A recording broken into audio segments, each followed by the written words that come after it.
founded Asaba? Was it Nnebisi, the son of an Igala fisherman and an Nteje woman? Was it settlers from Benin, or perhaps from Aboh? Or was it an autochthonous Igbo settlement peopled by migrants from different tribes? For centuries, this question has stirred debate.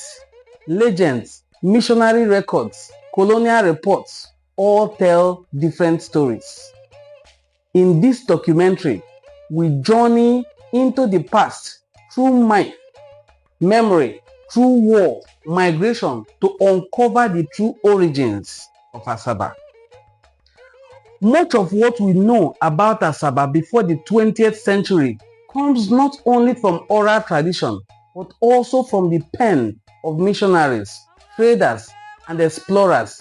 They wrote of her people, her customs, and her struggles. According to Onyidu in 1985, we are greatly indebted to them for our knowledge of the primal society of Asaba. Yet, behind every European record lies the living voice of Asaba itself, passed down from elders, storytellers, and chiefs.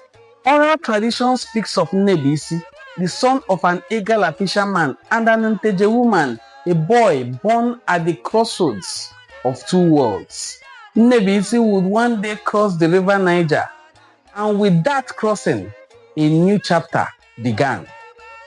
He settled at Asaba, and 6 stalwart sons were born: Ezenei, Ajaji, Onoje, Uboma, Ago, and Ojife. Their descendants became the quarters of Asaba. From that proposition of Nnebisi, people believe wrongly that Asaba people may be matrilineal. But we are matrilineal. We claim according to our father line, not our mother line. And to that extent, it is Nnebisi, the father of our founding father, is undoubtedly from Igala, and his mother was from Nteje. I have done an excursion to the region, and I've been to the exact home of the mother of Nnebisi. So that is not in question. His mother was not from Asaba. So his mother cannot be our progenitor. His father was. And to that extent, we are traceable to him in that regard. According to Bishop Ajayi Crowther, who wrote in 1875, their forefathers migrated from Edo and crossed the Niger, where they adopted the Igbo tongue. One story also tells of a Benin warlord who surrounded Asaba for 20 days.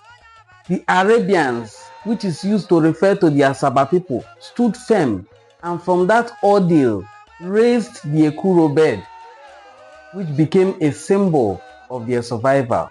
Many names, many origins: Araba, Ahaba, Asaba, Ashaba, Ashabam, a single town known by many names. Dialects shifted sounds. Generations shaped stories. Some quarters trace their line to Nnebisi's 6 sons. Yet, in other accounts, one son disappears, another line resurfaces. A very twisted narrative. Here is a quote from the Asaba National Association in 2018. The descendants of Nnebisi became the progenitors of the present-day Asaba quarters. Yet not all lineages survive equally. But was Nnebisi truly the first? Records hint at settlers before him from Oka, Benin, and nearby Igbo towns. Waves of people came, fought, and merged to become one.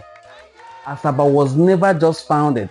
It was woven by displacement, by survival, and by the river itself.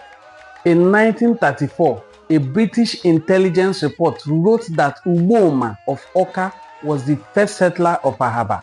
Soon after became Anyanwu. Their words joined the chorus of earlier traditions, adding more voices and more contradictions.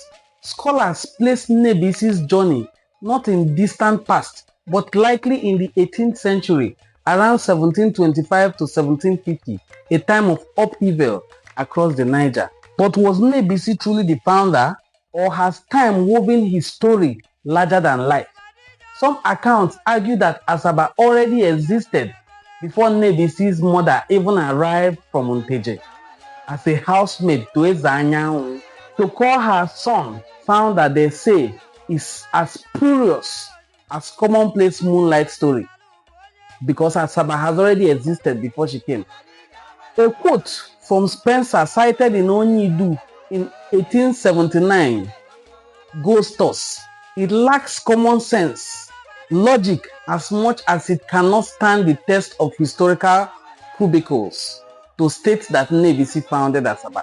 Others look deeper into the name itself. Nnebisi, in popular tradition, means mother is supreme, but Asaba's chief, Onyobi, suggests its original name was Nnebisi.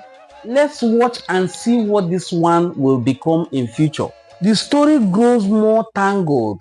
Even the Umuaji quarters, who claim descent from Nnebisi, are doubted by some.